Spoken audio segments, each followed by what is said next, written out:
Biasanya kalau mau bisnis tuh it's the first step yang paling susah, which is keberaniannya, memilih juga kayak memantapkan diri mau bisnis apa, ya kan, kemudian keberaniannya, and then disiplinnya.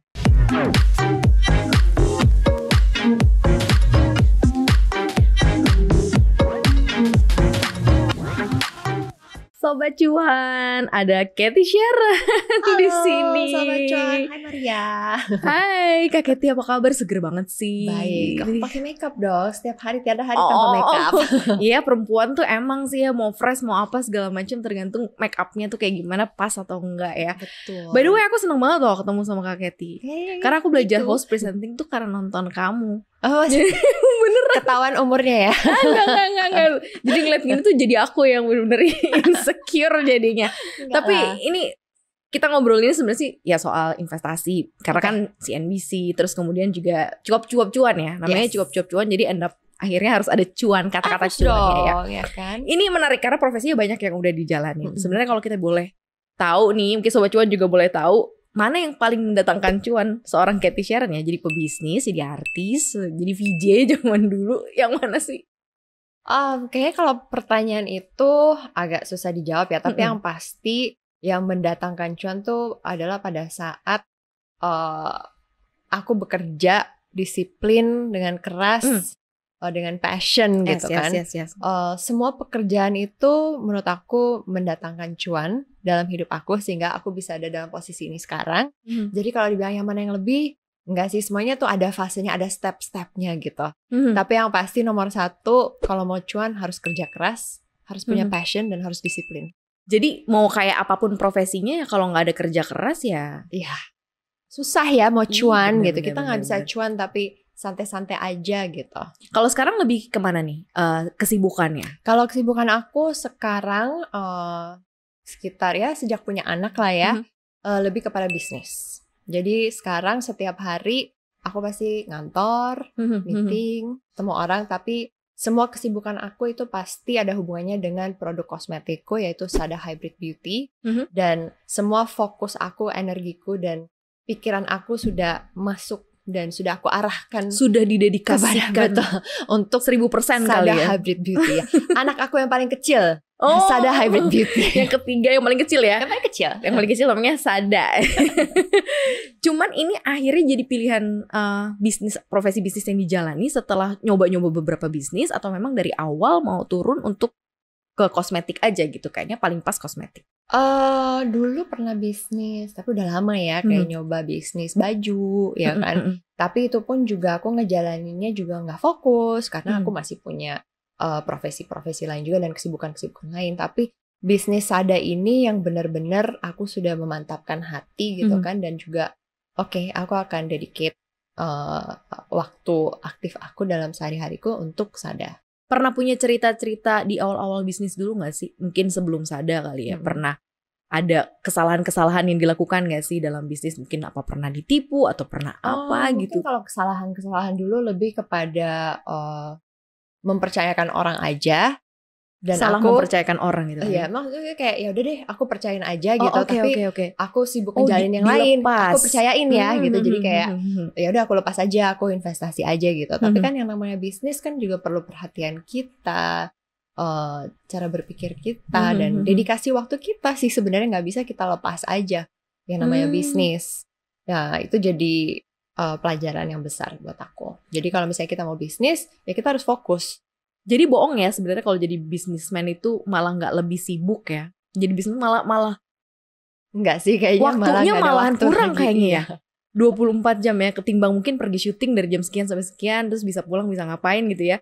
Kalau ngerjain bisnis malahan kayak sampai rumah tetap dipikirin, tetap kalau mau ketemu orang ya udah ketemu orangnya buat apa? Buat networking ya, buat bisnis juga gitu kan. Jadi semuanya emang bergravitasi di sekitaran bisnis kita.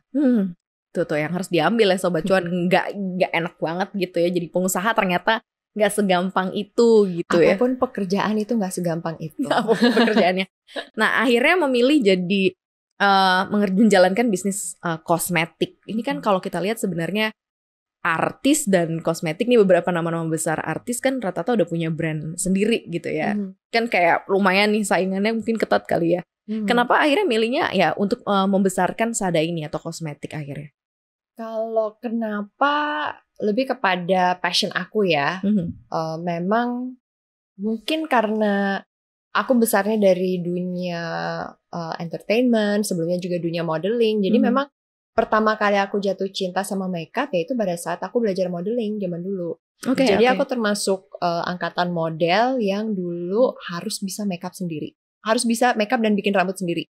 Jadi kalau zaman muanya belum sebanyak sekarang ya. Kalau sekarang kan banyak banget dan keren-keren ya. Tapi kalau zaman dulu tuh sedikit, nggak banyak. Jadi kadang kalau kita show gitu ataupun kalau kita foto, kalau foto lebih jarang sih, lebih kalau show gitu. Kalau show datang udah makeup ya, rambut udah jadi, paling dikasih tahu makeupnya natural, rambutnya keriting atau rambutnya lurus kayak gitu. Jadi dari situ kan kita harus belajar ya, belajar makeup. Dan aku jatuh cinta kepada dunia makeup. Aku jadi belajar wajah aku seperti apa, apa yang aku sukain dari wajah aku, bagaimana aku bisa mengenhance kecantikan menggunakan makeup. Dan setelah punya anak, itu sempat berpikir mau bisnis apa ya? Maksudnya aku pengen punya sebuah pekerjaan as a single mom yang bisa membuat aku juga spend time di rumah bersama dengan anak-anak. Kalau misalnya pulang kerja juga nggak terlalu malam. Akhirnya saya berpikir ya udah saya bisnis aja. Tapi bisnis apa? Akhirnya kayaknya kosmetik menarik ya, karena I understand it, I know what I like gitu kan. I know how to promote it. Yes. Iya kan? Jadi kalau mau bisnis apapun itu, you have to understand it. Kita harus memahami dunia bisnis yang ingin kita jalanin. Dan selain itu ya harus punya keberanian. Nah, keberanian aku saat itu adalah menghubungi sebuah ibu dari teman adik saya yang seorang veteran di dunia kecantikan, udah 10 tahun lebih, punya brandnya sendiri, punya toko-toko juga. Saat itu saya minta meeting sama dia, terus saya tanya, Mbak, aku pengen bisnis kosmetik dong gitu. Aku bingung mau nanya-nanya ke siapa, aku nanya sama Mbak aja ya. Terus sama dia malah dibilang, yaudah kita collab aja. Langsung sambil kamu belajar dari aku. Oh ya udah, langsung. Tapi itu kan dimulai dari keberanian. Keberanian untuk bertanya, keberanian untuk belajar sesuatu yang kita senengin. Nah, ada kendala-kendala gak sih? Terus kan ngelihat sebenarnya brand kosmetik abrek-abrek sebenarnya sekarang yang ada di Indonesia ya. Karena udah gampang sih mau promote ya lewat media sosial, terus lewat berbagai macam platform e-commerce. Siapapun bisa promote ya. Siapapun bisa punya brand, siapapun bisa punya bisa jualan. Siapapun bisa cuan. Bener, siapapun bisa cuan. Kak Katy sendiri ngerasain gak sih ada persaingan yang tight banget di industri ini?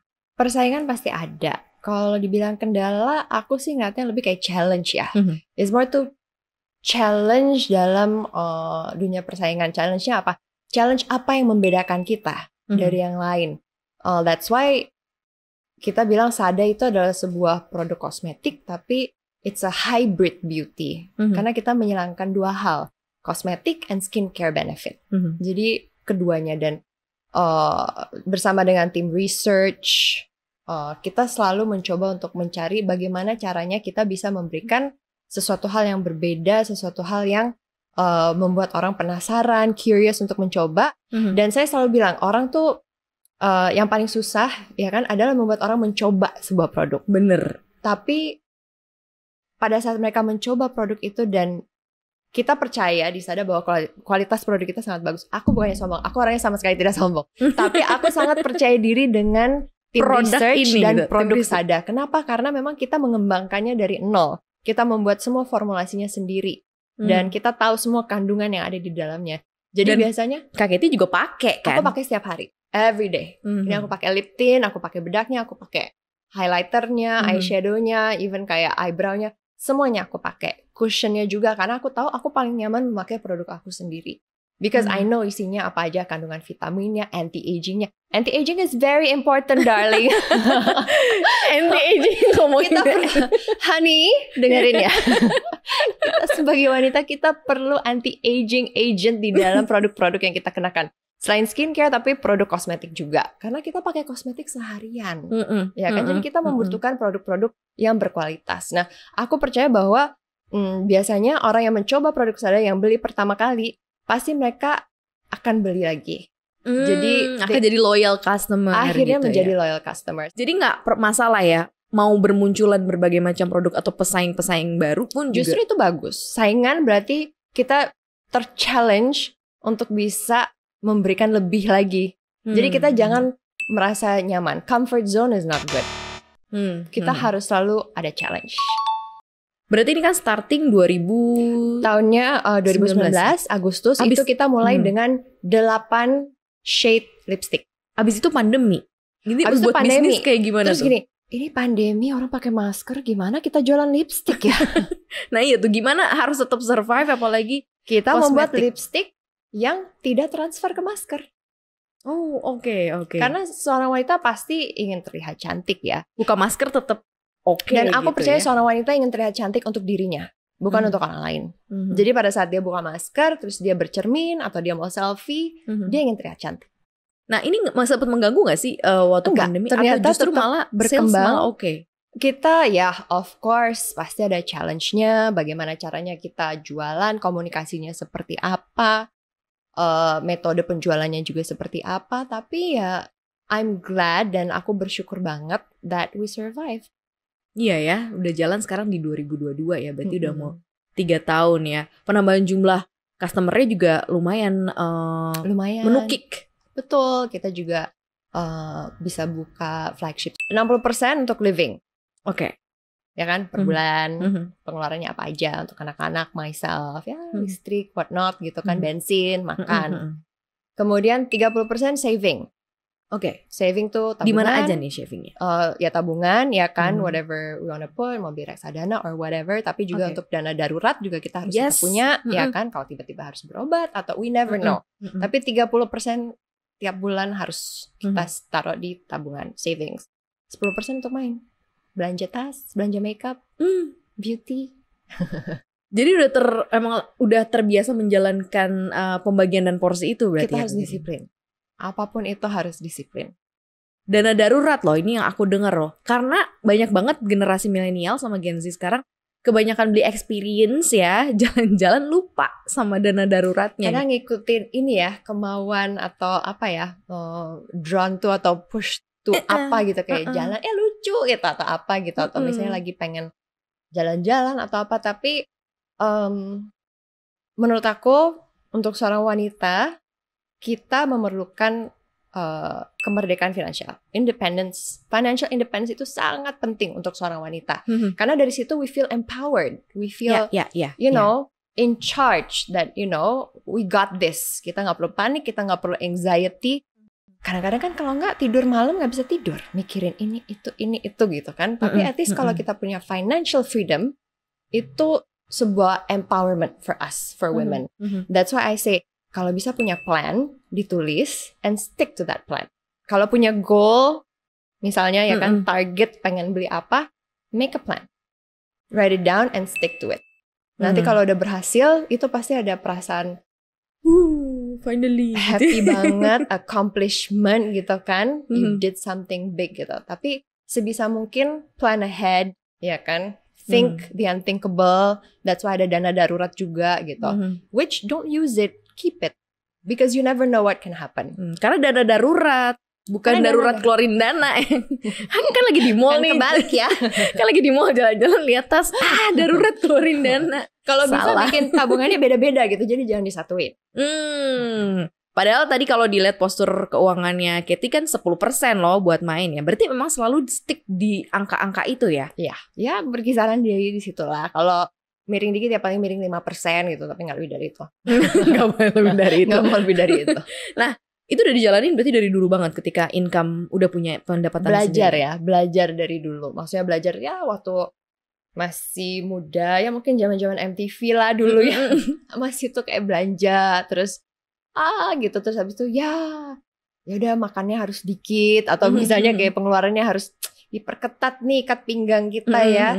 Tapi lama-lama belajar, gue kayaknya lebih enak kalau misalnya I have a plan, terus gue ngejalaninnya lebih disiplin gitu kan. Dan gue juga jadi lebih tenang, pikiran, hati. And especially setelah punya anak sih, itu juga benar-benar jadi lebih bertanggung jawab terhadap diri sendiri.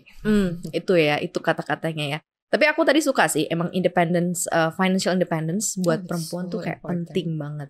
Nah, Katie lumayan yang update gak sih kayak investasi kekinian zaman sekarang kan? Kalau mungkin kita kenal saham, reksadana, bla bla bla, dan sekarang kan muncul kayak crypto, NFT, metaverse, whatever gitu ya, banyak banget gitu.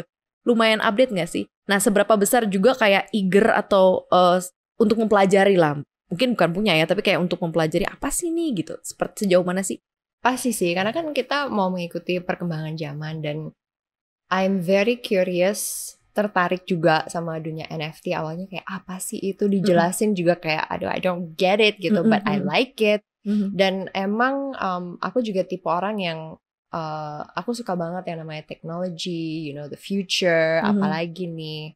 Maksudnya kayak di Sada kita suka bikin filter gitu kan, untuk nyobain warna-warna di bibir gitu kan. Karena kan ya ini kan lagi mudah-mudahan masa akhir pandemi gitu kan. Tapi kan we need to find ways gitu to be more creative. Nah, that's why kita juga sangat tertarik with the metaverse, with the NFT, dan baru kemarin ya sempat ngomong juga sama tim kayak I wanna do something in the metaverse gitu. Tapi ada di situ store Sada gitu. Iya kan, ya. Something gitu, make like an experience gitu. Tapi ya kita masih mengulik, masih menurut aku juga di Indonesia kita masih we're just catching on the train gitu kan.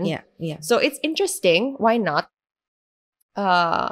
Kalau kripto aku masih lebih oke, ini lebih menarik. Although kadang kayak baca-baca gitu kan, terus naik turunnya juga sangat kayak kemarin kan baru turun banget gitu parah karena baru hijau lagi guys. Bener.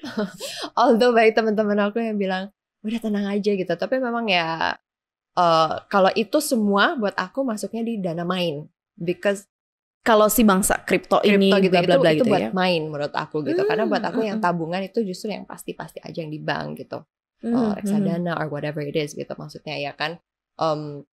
Kalau kripto kan is something new to me, ya kan. Di Indonesia juga masih beberapa, belum semua gitu kan. So cautious aja, maybe you can call me cautious, berhati-hati. Harus lebih berhati-hati. Tapi sejauh mana sih investasi penting bagi seorang Cathy Sharon, whatever ya, maksudnya apapun investasinya ya. Mau ditaruh di pos atau keranjang, jangan don't put your eggs in a one basket katanya. Never put your harus eggs disebar in one basket, gitu ya. betul, Seberapa penting itu dalam plan keuangan masa pendek, menengah, panjang ya seorang Cathy Sharon? Mungkin aku masih termasuk orang yang zaman dulu yang kayak investasi yang pasti-pasti gitu kan. And I would play in like small properties gitu kan, dari zaman dulu sih sebenarnya gitu kan. Kalau yang now, apalagi lately sempat aja investasi yang kekinian gitu kan, yang sangat flexing gitu. Nah kalau yang itu I wouldn't suggest to people gitu. Even though you would say, tapi kan it's not putting all your eggs in one place gitu kan, it's in different basket. Ya nggak apa-apa, tapi menurut aku sangat penting kita untuk self-educate diri kita juga, ya kan. Sangat berhati-hati dengan uang kita kan. Kita juga kalau nyari cuan kan dengan kerja keras. Bener. Cuannya kan tidak datang jatuh dari langit gitu kan. Jadi kita harus mindful dan berhati-hati di mana kita mau naruh uang kita. So be sure where you put it. Iya bener ya. Ya benar sih, tapi kalau misalnya untuk yang sangat beresiko atau mungkin high risk itu ya pakai duitnya duit main. Jangan pakai duit tabungan, ya kan? Ini sih benar banget. Jadi memang udah poin-poinnya tuh kalau ini ya, kalau dilihat dari perencanaan keuangan, plan keuangannya tuh bener-bener udah sesuai banget. Udah tahu porsi-porsinya kemana, gitu kan? Misalnya kayak uang tabungan, bisa tuh sebagian dipakai untuk investasi, ya kan? Tapi di mana dulu? Nah, yang uang main bisa tuh. Kalau ada teman bilang, coba deh ini gue cuan banget di sini gini, tapi lu baca-baca gitu. Udah ada izinnya enggak? Udah gini. Kalau belum, ya udah deh, gue pakai uang main gue dikit gitu. Dan kita juga jadi disiplin karena kita tahu, ini gue nggak bisa risking my cuan nih, ya kan? Jadi gue pakai duit main gue aja, dan duit main kan nggak banyak. Bener. Jadi kita juga nggak bisa in the future gitu. Jadi kayak, aduh gue taruh di semua duit gue, enggak gitu. Jadi kita juga tahu ya. gue cuma taruh dikit juga gitu. Jadi kita juga lebih tenang akhirnya. Karena terlalu beresiko ya, high risk banget. Iya, yang high risk jangan lah. Kalau misalnya kita mau taruh besar investasinya yang low risk. Iya, benar-benar. Yang zaman dulu aja lah investasinya. Yang udah terbukti ya. Yang udah terbukti, yang sah lah. Yang sah. Nah, ini mungkin di luar sana banyak nih teman-teman yang mungkin sekarang kan lagi ya kondisinya baru mau awal-awal recovery, mungkin ya recovery di pandemi. Mau mulai bisnis bingung, mau mulai ini bingung gitu ya. Mungkin kemarin baru di lay off kerjaannya, mau mulai kerjaan yang baru lagi belum misalnya. Lagi kondisinya lagi kayak gini. Bagi seorang Cathy Sharon mulai bisnis tuh apa sih yang harus dipersiapkan? Kan ada banyak yang bikin oh gue mulai bisnis tapi modalnya belum cukup. Apakah modal memang yang paling pertama gitu yang harus dimiliki, ataukah sebenarnya ada hal-hal lain gitu? Mungkin harus dikuatkan niat dulu mungkin yang paling utama, atau kayak gimana sih? Ini untuk memicu sobat cuan juga nih yang mungkin masih galau. Iya, kadang biasanya kalau mau bisnis tuh it's the first step yang paling susah, which is keberaniannya, memilih juga kayak memantapkan diri mau bisnis apa, ya kan? Kemudian keberaniannya, and then disiplinnya. Itu sih 3 hal yang benar-benar harus dipikirkan dengan matang. Gak serta-merta modal ya. Bisa dimulai dari collab juga. Karena aku gitu percaya ya. kalau kita udah punya niat dan kita disiplin, pasti akan terbuka jalannya. Aku sih percaya itu. Kalau kita punya niat yang baik, ya kan, kita juga disiplin, kerja keras, aku percaya pasti akan dibukain jalan. Apapun bisnisnya ya. Jangan nggak niat baik. Ya bener-bener. Iya dong.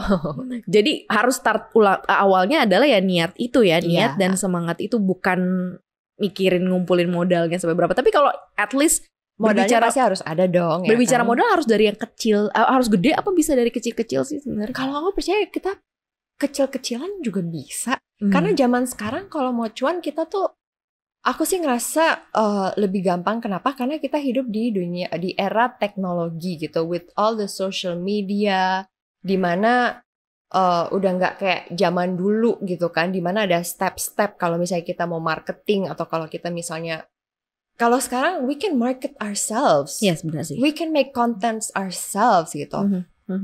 You just have to make the first step. Ya kan? Kamu harus berani aja gitu. Kamu harus berani, kamu harus kerja keras, dan kamu harus melakukannya. That's the first thing that you should do. Untuk modalnya ya mulai kecil-kecilan aja dulu. Nanti kalau udah untung, disiplin, jangan dipakai semuanya, tapi ya diputerin lagi, kemudian dipikirin gimana bisa dikembangkan lagi. Tapi ya at the end of the day ya jatuhnya kerja keras. Jadi kita benar-benar fokus di bisnis kita. Balik lagi ya, kerja keras ya, fokus. Tapi susah gak sih into it gitu? Artinya tetap berada di situ, mau badai apalah itu. Pasti susah, maksudnya ya susah di disiplinnya itu gitu. Pasti kan yang namanya challenges pasti datang. Dan itu pun aku percaya gak hanya di bisnis lah, dalam kehidupan juga. Tapi number one, ya kita harus tegar. Mau apapun gitu ya. Mau apapun itu, mau badai, mau apa. Ya ibaratnya bulu mata. Hey girls, disebut cewek kayak yang tahu bulu. Kalau kita pakai bulu mata, kita perlu bulu mata anti badai, ya kan? Iya benar. Nah kita harus seperti bulu mata itu, kita harus kuat, mau badai, mau air, mau apa, tapi kita harus sekuat lem itu. Dan kalau lo gak kuat, masa lo kalah mau bulu mata? Itu dia. Bulu mata aja anti badai. Betul. Atau kayak eyeliner, kita mau eyeliner yang gak geser gitu kan? Kita gak boleh geser, kita tetap fokus. Ya mau namanya bisnis pasti ada naik turunnya ya. Pasti ya imagine Asdis ada dulu tahun 2019 Agustus baru launching, tiba-tiba pandemi, ya kan? We're like, gimana cara mau jualan lipstick? Sedangkan SKU, maksudnya produk kita baru ada lipstick doang yang paling banyak gitu kan? Tapi at the end karena kita percaya enggak, kita pasti bisa. Dan we stick to it gitu kan? Dan kita fokus, kita ngebangun tim. Ya at the end semua kerja keras tuh pasti akan terbayarkan dengan baik. Iya ya, karena siapa yang nyangka juga mulai bisnis 2019-2020 pandemi kan gak ada yang meramalkan kan. Betul, dan banyak bisnis yang tetap berjalan ya meskipun pandemi. Tapi ya itu ya kekuatannya ya kekuatan yang paling susah itu untuk tetap berkomitmen. Iya, itu yang susah. ya. komitmennya itu ya. Komitmen dalam semua hal ya. Hubungan juga gitu. Ini itu bisnis ya kan, karena memang itu pekerjaan ya. Itu komitmen. Apakah kita bisa atau tidak? And you make it. Betul. Gitu ya kalau misalnya nggak bisa, misalnya kayak dulu pernah coba bisnis terus gagal, ya it's okay, start again gitu. Once you hit the bottom, there's only one way, it's up. Ya benar. Jadi gue udah gagal, kayaknya gue nggak cocok nih bisnis, nggak gitu juga ya. Mungkin harus dicoba lagi, riset lagi. Betul, gitu ya. Belajar lagi, menjadi lebih baik lagi. Yang jelas ini termasuk salah satu juga pelajaran yang bisa diambil Sobat Cuan ya, apa yang dilakukan oleh seorang Cathy Sharon step by stepnya sampai sekarang, dan sampai dikenal juga brandnya ya di tengah arus yang banyak juga tingkat persaingan. Tapi ya udah gitu, kalau beda ya harus tetap jalan kan, yang kita beda dikit itu udah jadi nilai tambah sebenarnya buat produk. Iya. Masih banyak mau ngobrol nih, tapi thank you banget Kak Cathy udah sharing di Cuap Cuan. Terima kasih sudah membagi tips cuan buat para Sobat Cuan. Semoga bermanfaat. Pasti bermanfaat. Dan thank you banget Sobat Cuan udah dengerin kita hari ini. Jangan lupa untuk dengerin kita di Apple Podcast, Google Podcast, kemudian Spotify dan juga Anchor. Follow akun Instagram kita di @cuap_cuan. Jangan lupa juga subscribe, like, dan share YouTube channel kita di Cuap Cuan ya. Dan Cuap Cuan ini podcast kita juga tayang di CNBC Indonesia TV. Thank you banget Sobat Cuan. Thank you Sobat Cuan. Thank you ya. Sehat-sehat semua. Bye.